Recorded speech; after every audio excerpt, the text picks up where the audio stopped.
আসসালামু আলাইকুম রহমতুল্লাহি ওয়া বারাকাতুহু। প্রিয় বন্ধুরা, কেমন আছেন সবাই? আশা করছি আপনারা সবাই ভালো আছেন। আল্লাহ পাকের অশেষ রহমতে আমিও ভালো আছি। আপনারা জানেন যে আমার এই চ্যানেলে বর্তমানে ইউসুফ জুলেখার পর্ব অনুযায়ী কিছু ভিডিও চিত্র এবং কিছু স্থিরচিত্র প্রদর্শন এবং সেটার উপর আলোচনা এবং গুরুত্বপূর্ণ যে পয়েন্টগুলো আছে যেগুলো মানে ধরে রাখার মতো বা আলোচনা রাখার গুরুত্ব বোঝায়, সেগুলো নিয়ে আলোচনা করছি। আজকে আমরা ৩৩তম পর্বের আলোচনা করব। ৩৩তম পর্বে আমি দেখেছি এবং সেখান থেকে গুরুত্বপূর্ণ ১৩টি পয়েন্ট আমি তুলে এনেছি। ১৩টি পয়েন্টের ভিতরে ১ নম্বরে যে পয়েন্টটি ছিল, দরজা তালাবদ্ধ কিন্তু খুললো কি করে, ও ইউসুফ কি তাহলে অন্য কেউ? এই মন্তব্য করলো জুলেখা। জুলেখা বললো যে দরজা প্রত্যেকটা তালাবদ্ধ ছিল, এমনকি সে এই দরজাগুলোতে হাতও দেয়নি, অথচ দরজাগুলো ফটফট করে খুলে গেল।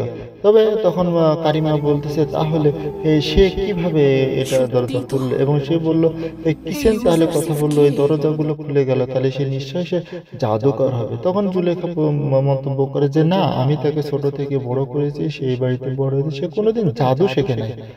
তাহলে সে এইভাবে কি করলো? তাহলে কে এই ইউসুফ? এটাই জুলেখা মন্তব্য করলো। ২ নম্বর ছিল কিসেনকে প্রতিবার ধন্যবাদ দিল। হ্যাঁ, ২ নম্বর হলো যে প্রতিভার কিসেন এবং জিসেনেকে ধন্যবাদ দিল যে তোমরা যদি আজকে না থাকতে, তোমরা যদি সাক্ষ্য না দিতা, তাহলে আজকে একটা নিষ্পাপ মানুষকে, বেগুনা মানুষের কারণে আমার হাত রক্তে রঞ্জিত করা লাগতো। এটাই ধন্যবাদ দিল যে তোমরা কবে আসছো, কি আসা বিষয়। সে বলে যে আমরা গতকাল এসেছি, জুলেখা আমার মামাতো বোন, তার সাথে দেখা করতে এসেছিলাম। এ বলে পুতিফার তাকে ধন্যবাদ দিল, তার মেয়েটাকে ধন্যবাদ দিল যে তোমাদের জন্য আজকে একটা বেগুনা মানুষ বেকসুর খালাস পেল। ৩ নম্বর পয়েন্ট ছিল চারিদিকে কানাঘোষা শুরু। যেহেতু একটা ঘটনা ঘটেই গেছে রাতে, সেই ঘটনা এখন যেহেতু ওখানে আরো বাড়ির লোকজন ছিল, কারিমামা ছিল, তারা মহিলাদের যে বিষয়টা, একজন আর একজনকে ওকে রাজ দরবারে তো শশা মানুষ, ওকে বলা শুরু করলো যে জুলেখা এরকম খায়েশ করছে, এবং একটা ছোট বাচ্চা সে কিনা সাক্ষ্য দিল, আর তার সাক্ষীতেই ইউসুফ খালাস পেয়ে গেল। এটাই রাজদরবারের ভিতরে কানাঘুষি শুরু হয়ে গেল। ৪ নম্বরে ছিল আমলের অনুসারীদের কানাঘুষা। এই কথা এক এক করে শুনতে শুনতে এর কানে ওর কানে যেতে যেতে লাস্টে আমল খোদার যারা অনুসারী, যারা ওখানে আছে, তাদের কাছে এগুলা চলে গেল, এবং তারা এটা তো যে বলে না, আগুনে পেট্রোল ঢালার মতন হয়ে গেল। এমনিতে প্রতিবার এমন ক্ষুধার তেমন করে না, তার বিরোধিতা করে। আরো এই সুযোগটা পেয়ে তারা একটা পয়েন্ট পেয়ে গেল, কথা বলার মতো কিছু সুযোগ পেয়ে গেল। ৫ নম্বর ছিল প্রতিবার চিন্তা বিমুখ।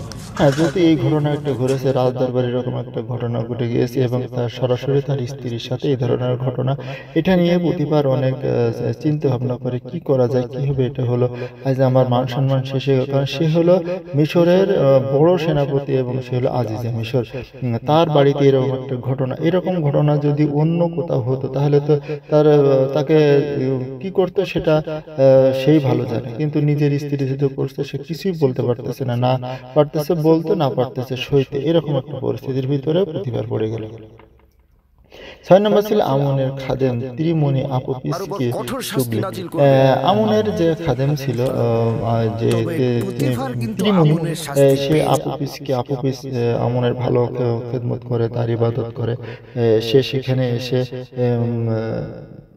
ইবাদত করে, এবং এটা সে ত্রিমণি দেখে, কারণ অলরেডি তো মিশরের যে খোদা আমিন হতে, তার বিরুদ্ধে তারা ষড়যন্ত্র করতে শুরু করেছে, এবং আহুপিস যে এই রাজ দরবারে সে রাজা রান্না করে, এটা সে ত্রিমণি জানে, এবং আহুপিসকে তাদের কথাবার্তা জালের ভিতরে নিয়ে আসলে, এবং তাকেও বলল, তোমরা শুনেছ পুতিবার এবং আমিন হতে যে আমন খোদার দ্বারা নানা রকম মন্তব্য করে, আজ তার অভিশাপে পড়েছে, আমনের অভিশাপে আজ প্রতিভার এই অবস্থা, প্রতিভার স্ত্রী তার বাসায় কাজের লোকের সাথে এই কাজ করছে। এটা আবার ত্রিমণি আপুপিসকে বলে। 7 নম্বর ছিল আফুপিস স্ত্রীকে বলল জুলেখা অভিশাপে। হ্যাঁ, আফুপিস যেহেতু আমন খোদার ইবাদত করে, আমন খোদার যারা অনুসারী তারা যেহেতু তাকে এই কথাটা বলেছে যে আমনের অভিশাপে পড়েছে জুলেখা এবং পুতিফার। এটা আবার সে আফুপিস তার স্ত্রীকে বলে যে আমনের বিরোধিতা করা যাবে না, আমর অভিশাপে এই অবস্থায় আজকে জুলেখা এবং পুতিফার। এটা আবিবস তার স্ত্রীর সাথে বিষয়টা শেয়ার করে। আমার কি মনে হয় জানো, 8 নম্বরে ছিল আমনের বাবা। হ্যাঁ, আপনারা জানেন যে আমন যে একপাশে কাঠের পুতুল পাথর, সে তার কথা বলতে পারে না, কিন্তু সে নানাভাবে এই যে আজ্ঞামোহর আছে, সে নানাভাবে মানুষকে ধোঁকা দেয়, নানাভাবে মানুষকে বোঝায় যে আমন কথা বলে অমুক তমুক, এটা সে কথা বলে। আসলে এটা কিভাবে কথা বলে এখানে আপনারা অবশ্যই ভিডিওর মধ্যে দেখতে পেরেছেন যে আমন যখন আমনের অভিনয়ে যখন আজ্ঞামোহর কথা বলে, তখন ওখানে একজন অনুসারী ছিল, সে একটু অন্য মানুষকে ছিল, তাকে সে নানাভাবে হুমকে, কারণ সে জানলা দেখতে পারে যে এখানে সে যখন বাণী দিচ্ছে অথচ তার বাণীটা সে খেয়াল করে শুনছে না। এটা আবার অনেকে অবাক হয়, কারণ সে এমন ভাবে প্রতিধ্বনিতে শোনায়, মনে হয় যে এটা মনে হয় যে তাদের আমনে কথা বলছে। আমন তো একজন পাথরের কাঠের পুতুল, সে কেমনে কথা বলে। 9 নম্বর পয়েন্ট ছিল একজন অমনোযোগী, তাকে হুমকি আমনের। হ্যাঁ, যখন এইভাবে সে বাণীটা শোনায়, তখন দেখছে যে তারই একজন ভক্ত, সে তাজিমরত অবস্থায় সে মাথা উঁচু করে দেখাচ্ছে। সে বুঝতেছে, তার মনে খটকে গেছে যে কি ব্যাপার, সে হলো পাথরের মূর্তি, কাঠের মূর্তি, সে কথা বলে কিভাবে।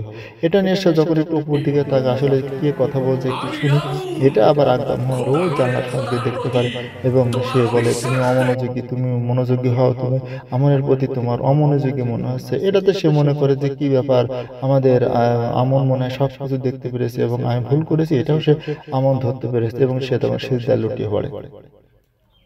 10 নম্বর পয়েন্ট ছিল পুতিফার লানতপ্রাপ্ত হয়েছে আজ্ঞামোহরের অভিমত। হ্যাঁ, আজ্ঞামোহরের কানে যখন এই কথাটা যায় যে এক কানে দোকানে করতে করতে এই কথা সে আমনের খোদার কাছে চলে গেল এবং সেখানে যে আজ্ঞামোহর আছে তার কাছে এই কথা চলে গেল এবং সে তখন আরো একটা সুযোগ পেয়ে গেল, যেহেতু পুতিফার আমনের সাথে দুশ্মনী করে, আমন এবং আমিন হতে এটারও সে দেখতে পারে না, যারা আমনের যারা অনুসারী তাদেরকে দেখতে পারে না। এটা নিয়ে সে বলে যে আমনের অভিশাপ আজ যে পুতিফার এবং জুলেখা অভিশপ্ত হয়ে গেছে। এটা আবার সে নানা রকম মন্তব্য করে তার অনুসারীদেরকে আরো আমনের প্রতি বিশ্বস্ত হওয়ার একটা পথ খুঁজে পায়। 11 নম্বর ছিল পুতিফার আমিন হতে নিয়ে আজ্ঞামোহরের ষড়যন্ত্র। পুতিফার যেহেতু তার বাসায় ঘটনা ঘটেছে, তাই সে এখন মানুষের কাছে ছোট হয়ে গেছে, মানুষের কাছে তার উচ্চ মুখ নিচু হয়ে গেছে। এটা নিয়ে আমিন হতে তার অনুসারীদেরকে নানাভাবে বলে যে সে আমনের বিরোধিতা করে, যার কারণে আজকে অভিশাপ হয়েছে এবং একই অভিশাপে এই আমিন হতে এই অভিশপ্ত হবে, কারণ আমনের যারা দুশমন তাদেরকে আমন ছাড়বে না। এইভাবে মন্তব্য করে আজ্ঞামোহর মানুষকে নানা রকম ধোঁকা দেয়। 12 নম্বর আনাসে কানাসে কানাঘুষ কারিমামার রিপোর্ট জুলেখার কাছে। কারিমামা এসে বলে, ভানু আপনি কি জেনেছেন যে আপনার এবং ইউসুফের মাঝে ইজরায়েলের মাঝে যে ঘটনা ঘটেছে সেটা আজকে বাড়ির আনাচে কানাচে সকল জায়গায় আলোচনা হচ্ছে এবং দরবারের ভিতরে বাহিরে এমনকি এই পুরা মিশরের সমস্ত জায়গায় এটা নিয়ে আলোচনা এবং কানাঘুষ হচ্ছে। সে বলল, এটা কিভাবে এটা জানলো? সে বলল যে কথা কি আর লুকিয়ে থাকে, যখন একটা সাক্ষী দুজনের জায়গায় 3 জন হয়ে যায় তখন এটা আর গোপন থাকে না, একটা এক করে সবার কানে চলে যায়।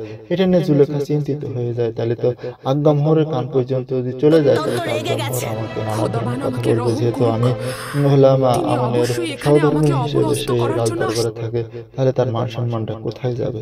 যখন পাপ করে মানুষ তখন আসলে মানুষ সবাই ভুলে যায়। আমরা সবাই যখন নিজেরা পাপ করি তখন আমাদের এই জিনিসটা আমরা ভুলে যাই, যখন ঘটনা ঘটে যায় তখন আমরা অনুতপ্ত হই। সেরকম একটা বিষয় এখানে দেখা গেল।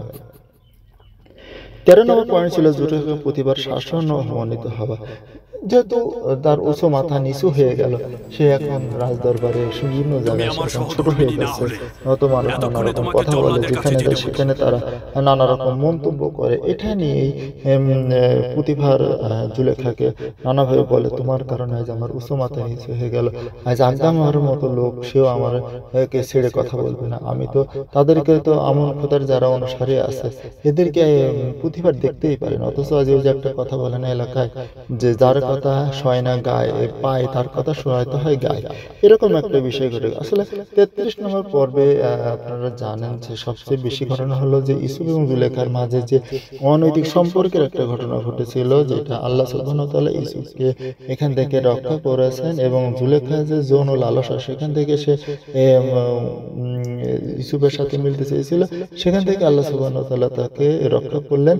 এবং এই বিষয়টা নিয়ে রাজদরবারে এবং রাজার আশেপাশে সমস্ত মিশরের এলাকায়, এমন কথা থেকে শুরু করে আমিনহতেব এলাকা থেকে শুরু করে সব জায়গায় যখন ছড়াছড়ি হয়ে গেল, প্রতিবারের উঁচু মুখটা নিচু হয়ে গেল, এবং জুলেখাও তখন আফসোস করলো, আমি যদি এখন আজ্ঞামোহর আমাকে যদি প্রশ্ন করে আমি কি জবাব দেবো।